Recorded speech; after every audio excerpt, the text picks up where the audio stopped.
Hey everybody, welcome back to Brainiac Baseball's 1981 Detroit Tigers season replay. Today's matchup is between the California Angels and the Detroit Tigers at Tiger Stadium. On the mound for the Angels is you son of a bitch. And he'll be facing Milt Wilcox, whose record is 2-2 with a 5.06 ERA. And so yesterday we were terrible. I mean, let's just face it, we were terrible. We had 3 home runs, one by Lance Parrish, our first grand slam of the year. And then we had a huge lead, and then we just completely blew it. Morris actually got stuck with all of the runs, but it was an error, and there were follow-ups from the bullpen, which let those runs come in, and it was just not the way you wanted to end a series, especially since we're more than a third of the way through the season right now.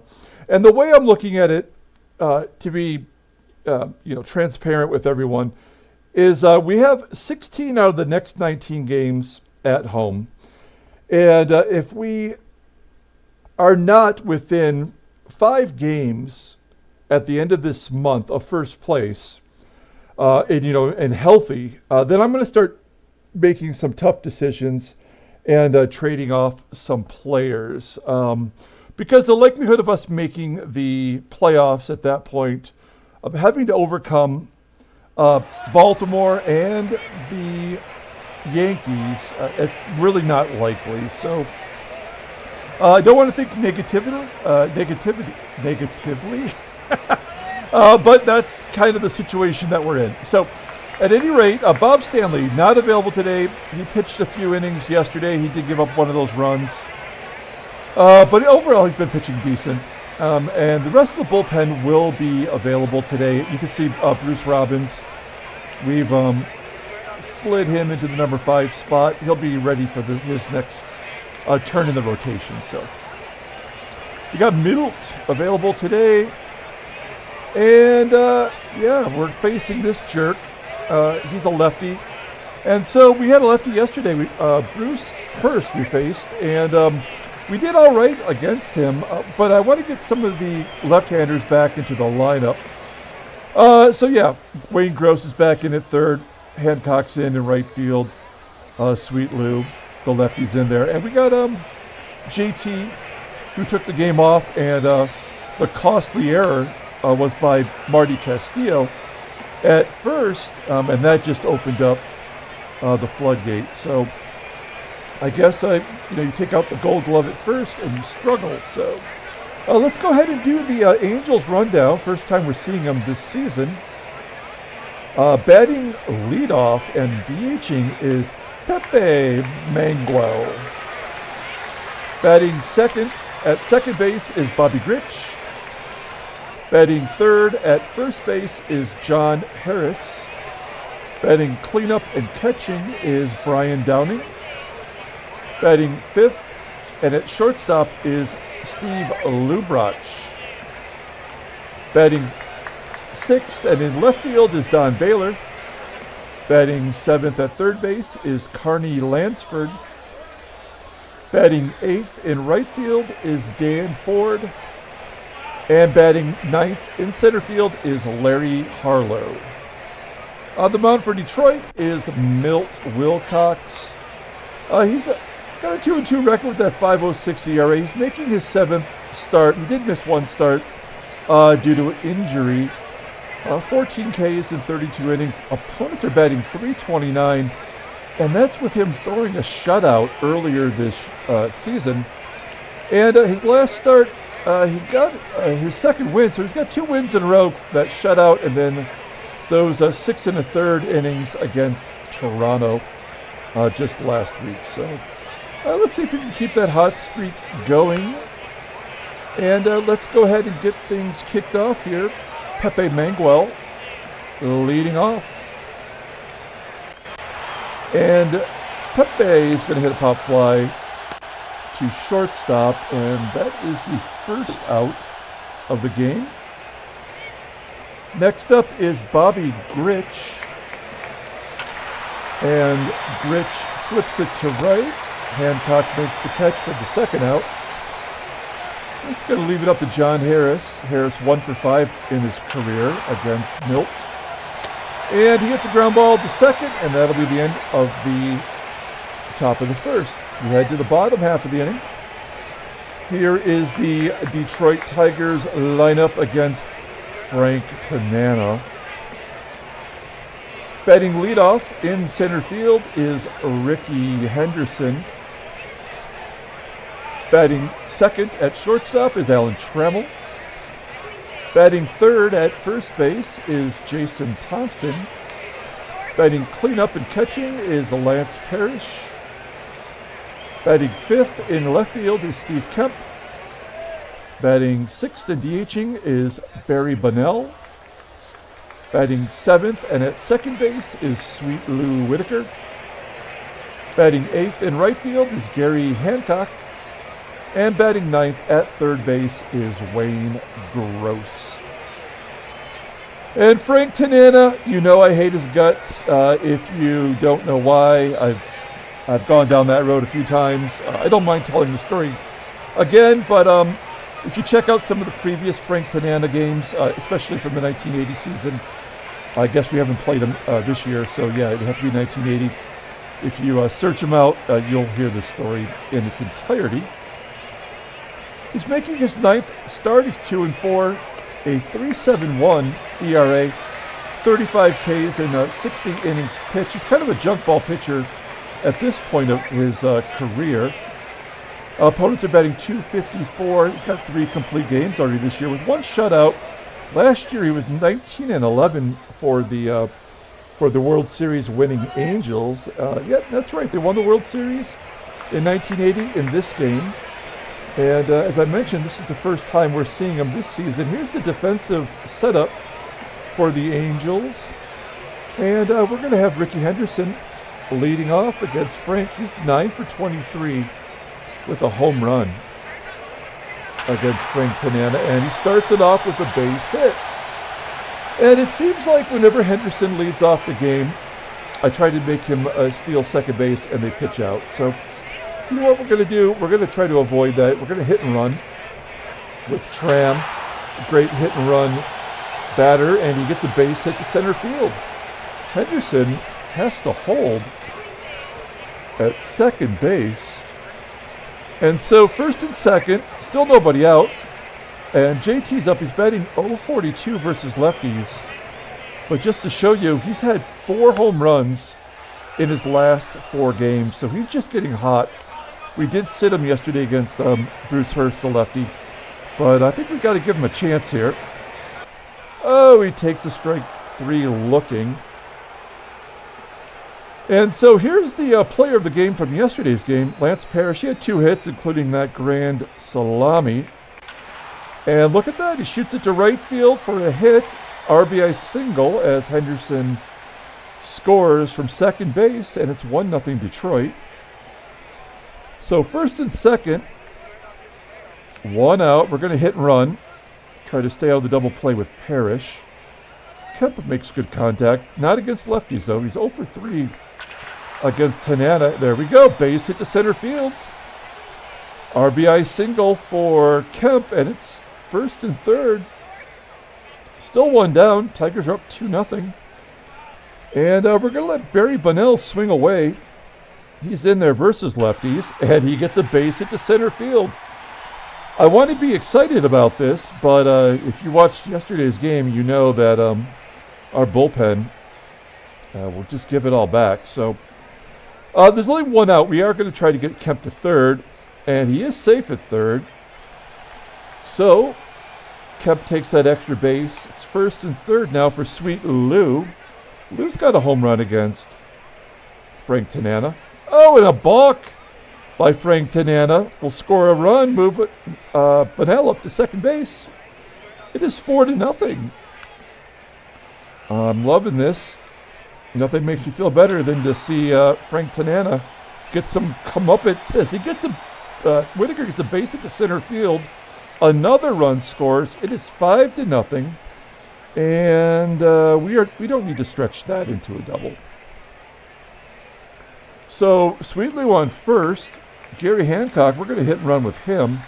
2 for 3 against Tanana from last season.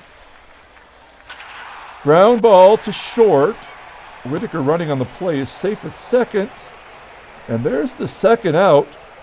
Tigers with Wayne Gross here batted through the lineup, as Gross has had very limited success against Tanana. 2 for 17 with a home run. And there we go, base hit to left. Will Whitaker score? Well, we're sending him home. A 65 arm on old Don Baylor. And he is safe at home. RBI single for Wayne Gross. And we batted around. Back to Ricky. Ricky started off the game with a base hit. And he strikes out swinging to end the first inning. 6-0 Detroit. 7 hits. No extra base hits in that. Those were all singles, right? So we head to the top of the second. 6-0. Here's Brian Downing. Solid hitting catcher in his time. He hits a ground ball to first. There's one out. Here's Steve Lubrach. We never really did settle on that. I think maybe it was Dave, told me it was Lubrach. Lubrach. Maybe that's what it is. Lubrach. Anyway, sounding it out like I'm a kindergartner. Base hit. He's on first. That's going to bring up Don Baylor, who strikes out. There's 2 down for Carney Lansford. Carney Lansford was the batting chap in 1981. He was on Boston at the time, though. As he gets a base hit into center field. That'll bring his average up to 297. So first and second, 2 down for Dan Ford. 0 for 3, 2 walks against Milt in his career. And he's going to pop it up onto the outfield grass.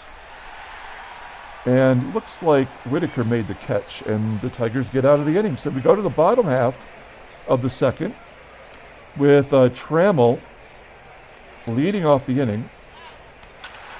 Ground ball to third, and Lansford tosses him out.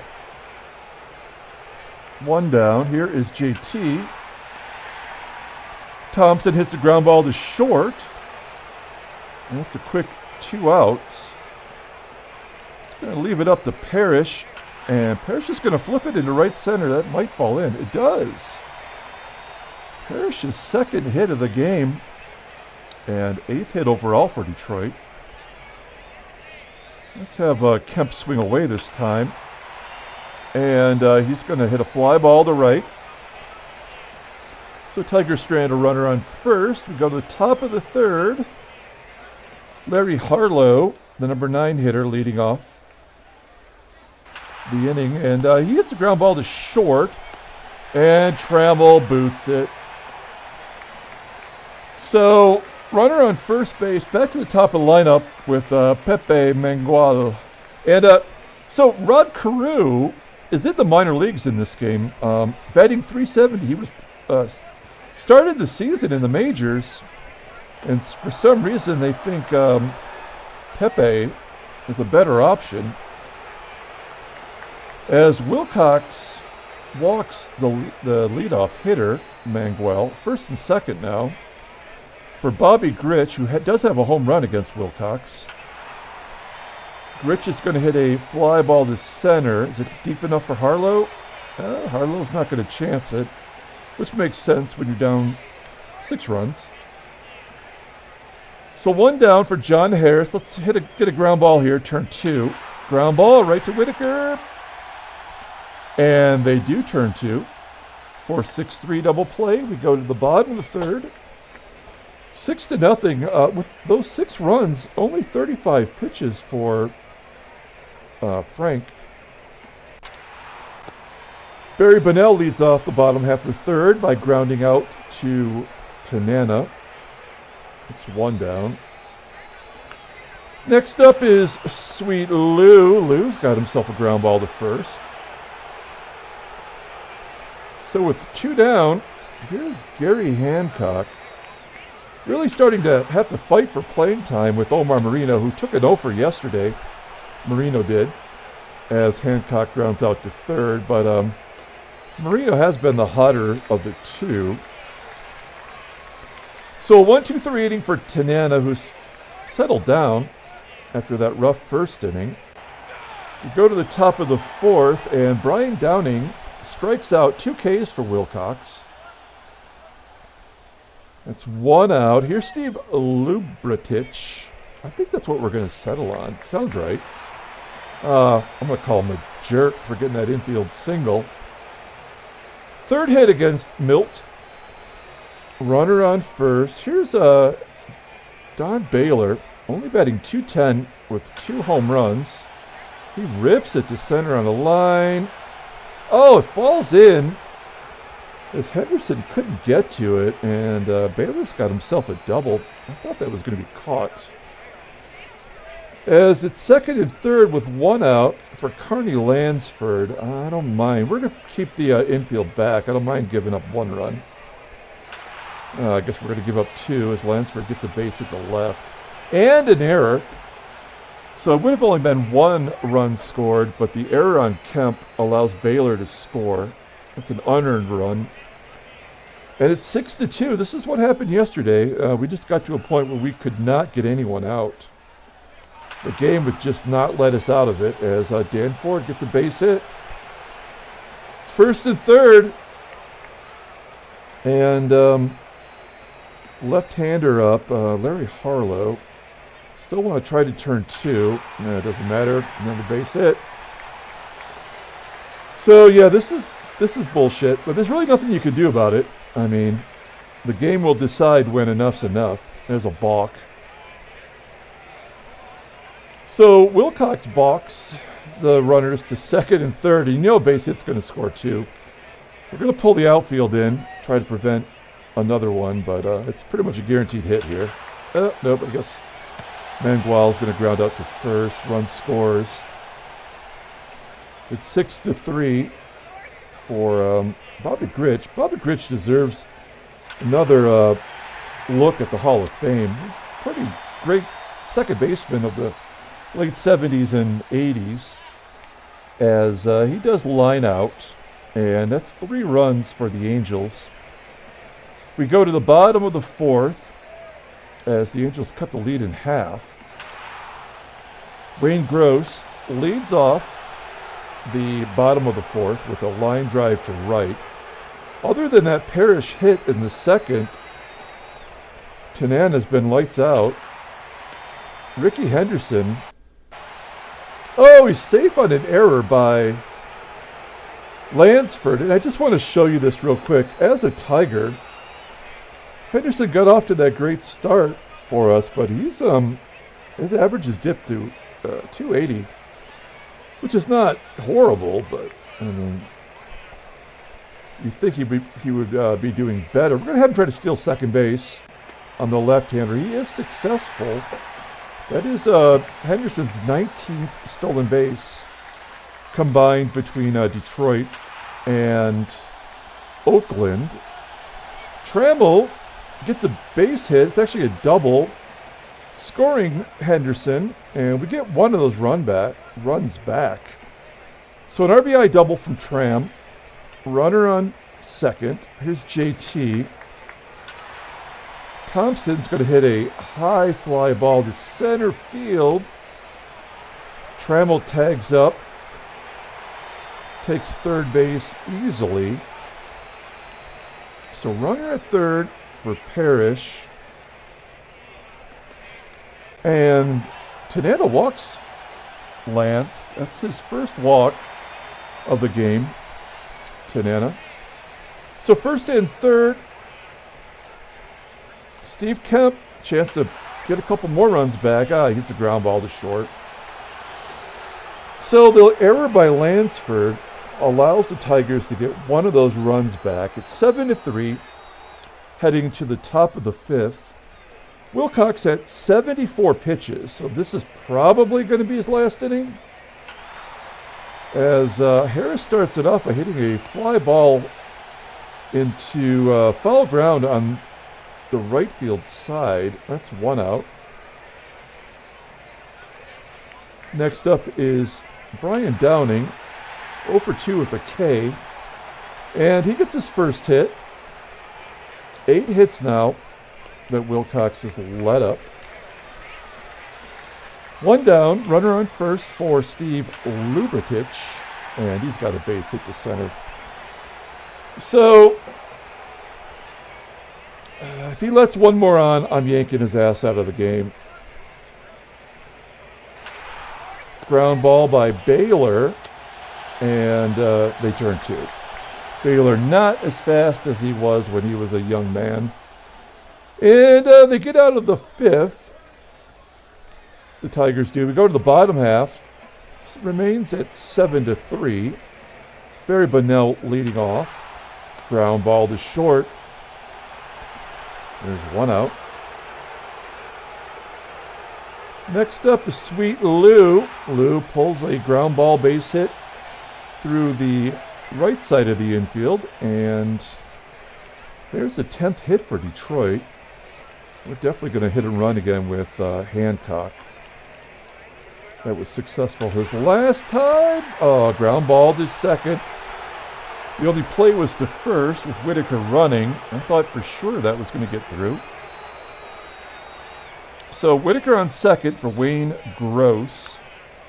Gross had a hit in that 6-run first inning. And here he flies out to left center field, and we go to the top of the 6th. 89 pitches for Milt. We got 2 righties, and then we got a lefty. So let's see if we can't get Milt through these 2. Nope. Okay. So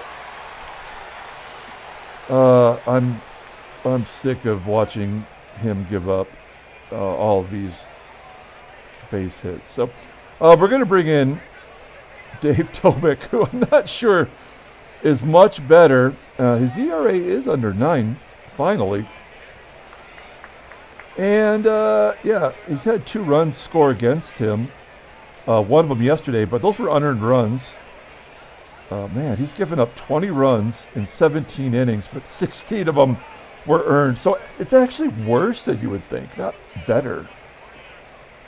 Okay, so let's see what we can do here with Dan Ford at the plate. Oh, nice job. Strikes out Dan Ford, and that's Tobick's first K. Larry Harlow's up. Harlow's not going to hit a home run. He's only got a 68 power, so we're going to let Tobick pitch to Harlow. Harlow's going to hitting a high pop fly on the infield. Oh, nope, it carries to the outfield, and that is the 2nd out. So 2 down. Here's Pepe Mangual, and he's going to hit a fly ball into left center field. Carries far enough for Kemp to make the play. And we go to the bottom of the 6th. Good job by Tobick.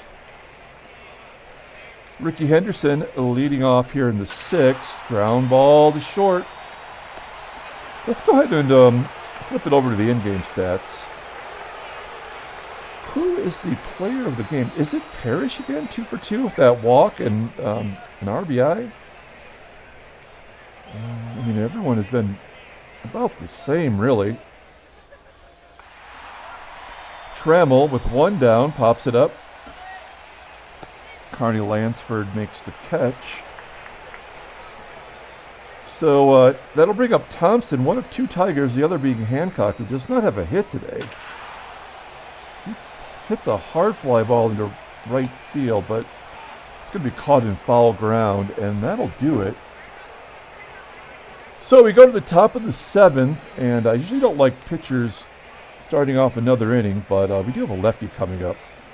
And we only have 1 righty left in the bullpen, which is Weaver. Yeah, that's why we don't do that. So we're going to bring in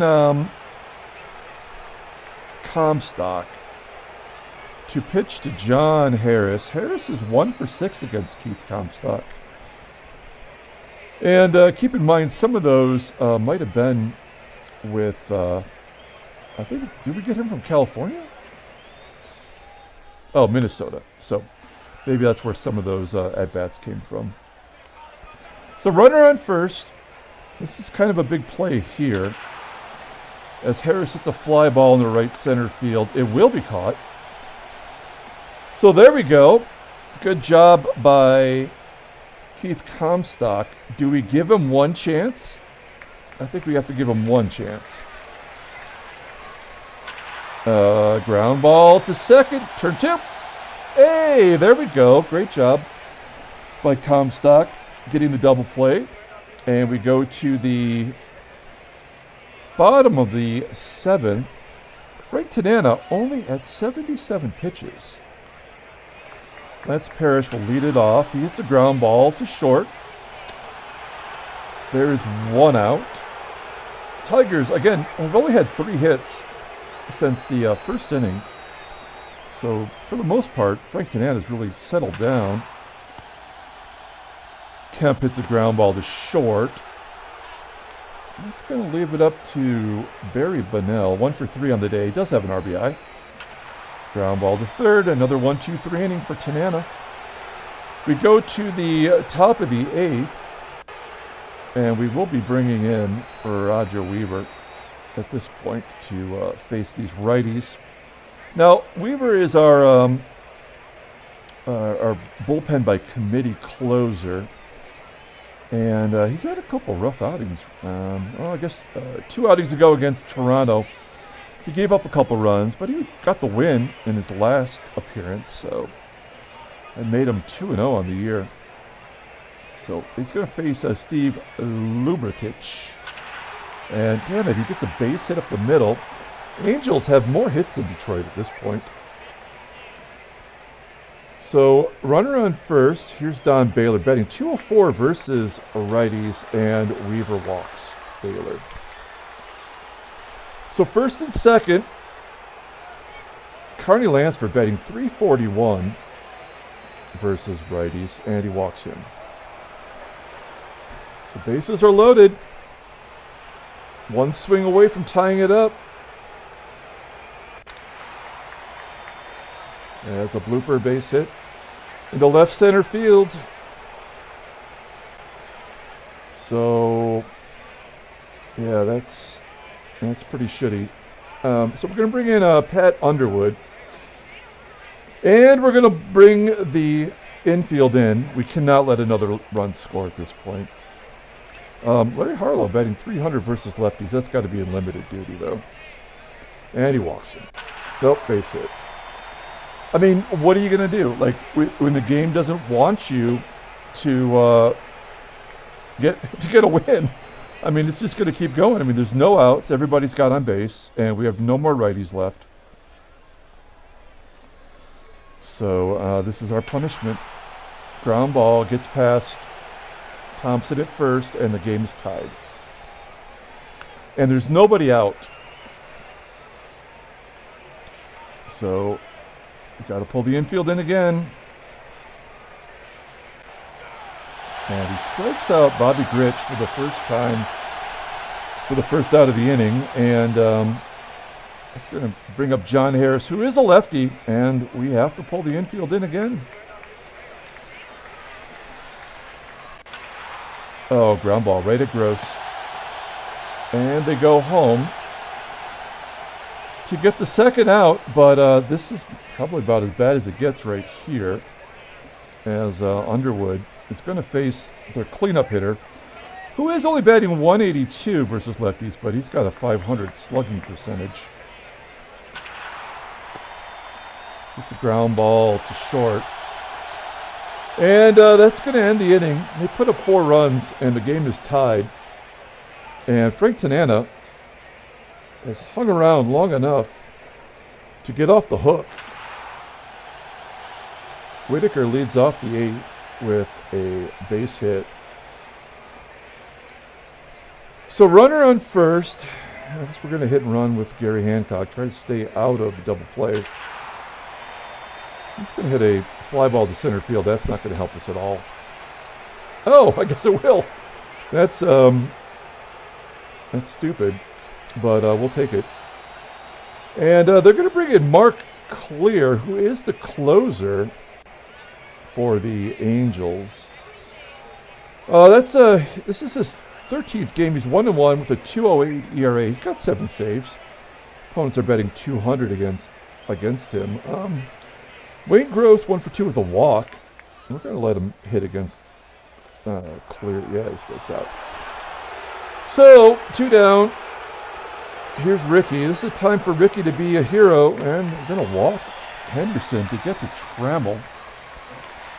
Trammell is 1 for 1 with a home run against Clear and a walk. Strikes out looking. So we strand 2. We go to the top of the 9th. And it's 7-all. And, all we can do is... we could bring in Stanley, right? He's tired. It's not like he couldn't pitch. And my only other recourse is to bring in our closer, the left-handed closer, Cappy. But, that would be the end of the game for sure, as Lubrach goes 5 for 5 today, all singles.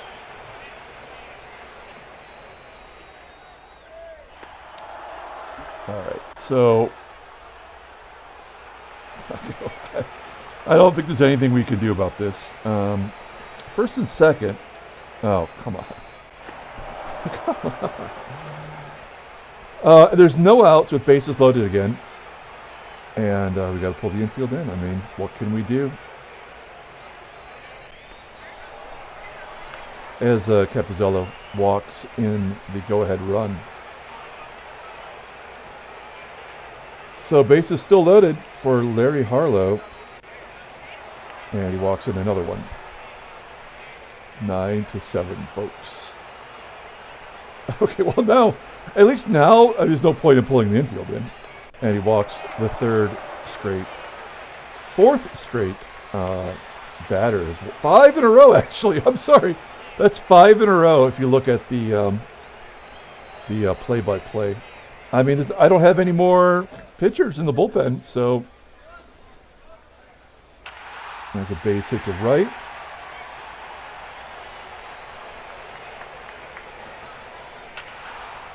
Ground ball to third. They turn 2. Another run scores. It's 13-7. And a ground ball to Trammell, and that'll end the inning. So bullpen has given up 10 runs in these last 2 innings. And, this says all you really need to know. Our pitching staff has been bad. But I don't think making one trade is going to be enough to bring us back into contention. These are the kind of games we have to win at home to prove that we can at least make a run at it. So Tigers lose 13-7, and that was as brutal as yesterday's game. I would actually rather lose in the bottom of the 9th by 1 run than watching that happen. Okay, so here we go. Like I did say before, that if John Stearns became available, that I might have to take him. He is in the last year of his contract, though. So I would be forced to either have to sign Parrish or Stearns. And they're both terrible. Stearns has a good arm. He has thrown out 32%, which is way better than Parrish. And at least he has a positive defensive range and defensive WAR. Parrish does not. God, it feels stupid to do it, though. I guess, why don't we just go with the younger player, which is Parrish? Because you have to have at least one. At least Parrish is an everyday player. Okay, so the Twins make another trade, and this one's going to anger some people. They trade Kirby Puckett to Philadelphia, folks. He's only 21 years old, and he's batting .400, and he's making the minimum, the league minimum, at least for another year before he goes to arbitration. That is so dumb. And they trade their closer from last season, John Verhoeven. He is struggling this year. And in return, they get Mike Anderson, left fielder, a veteran with a dumbass mustache. I do love the stovepipe baseball caps. And then we have Keith Moorland, who is listed as a catcher, as you see him in a Tigers uniform here, but he was not really a catcher. He played left field and right field. Yes, he did come up as a catcher. He's not even available at those positions. So, I mean, I don't know what to say about that. And Randy Lurch, who is in their AAA. I mean, he's not even in their major leagues. So, I mean, that just adds to the stupidity of the day. Let's pull up the box score and get out of here. I mean, who's the player of the game? I mean, I feel like it should be a negative player of the game. I should give it to the worst player of the game. So let's see here as we're waiting for it to pull up. Yeah, we used everybody. Stanley didn't get anybody. I mean, there was nothing we could do. So anyway, I guess we'll give it to Sweet Lou, who did get 3 hits in this effort. And Tram got a double, a couple errors. Yeah, I mean, Wilcox didn't really pitch good enough to really consider for a player of the game. We give 10 hits for crying out loud. At least this son of a bitch didn't get the win. But Mark Clear goes to 2-1. And that's all I'm really going to say about this. So we'll come back tomorrow. Try it again. Until then, everyone, have a great night.